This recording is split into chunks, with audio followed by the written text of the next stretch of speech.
अच्छा ठीक है, ओके।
ले लियो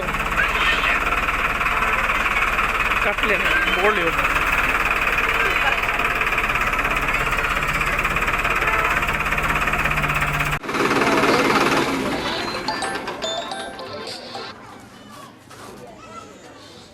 तो पहला गल शुरू करने तो पहला फतेह अर्ज करदा जी। वाहिगुरू जी का खालसा वाहिगुरू जी की फतेह।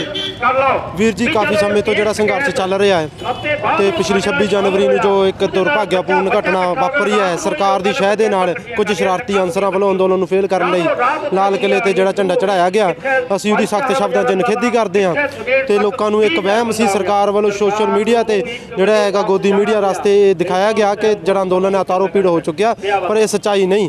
सच्चाई ये है कि अज भी अंदोलन सिखरां ते है, पूरे जाहो जलाल दे विच है, पूरियां संघर्ष कमेटियां ते जथेबंदियां उत्थे डट के पहरा दे रहीआं ने ते असीं भी संयुक्त किसान मोर्चा की हमायत दे विच हां। ते अज असीं लगभग सारे पिंडां दे विच एक जागो रैली कड्ढी है जिहदे तहत लोकां नूं जागरूक ते सही जानकारी दित्ती है। ते उस तो बाद असीं मंग पत्र जिहड़ा SHO साहब नूं देवांगे जिहड़ा प्रधानमंत्री वल जावेगा कि वो अपनियां जिहड़ियां नीतियां उन्हां तो बाज आण। उस तो बाद साडा अगला कदम जिहड़ा पिंड पिंड ग्राउंड लैवल ते जाके लोकां नूं इकट्ठे करना, सही जानकारी देनी ते इस अंदोलन दे विच जिहड़ा हिस्सा पाउण दी जिहड़ी है वो एक मुहिम मशहूरी करांगे। बहुत वध चढ़ के किरती किसान मोर्चा दे आगू भी ते उन्हां दा जथा भी पूरा पिंड पिंड विच जाके बहुत वड्डे लैवल ते एक बहुत तगड़ी मुहिम नूं अंगाज करन जा रहा है।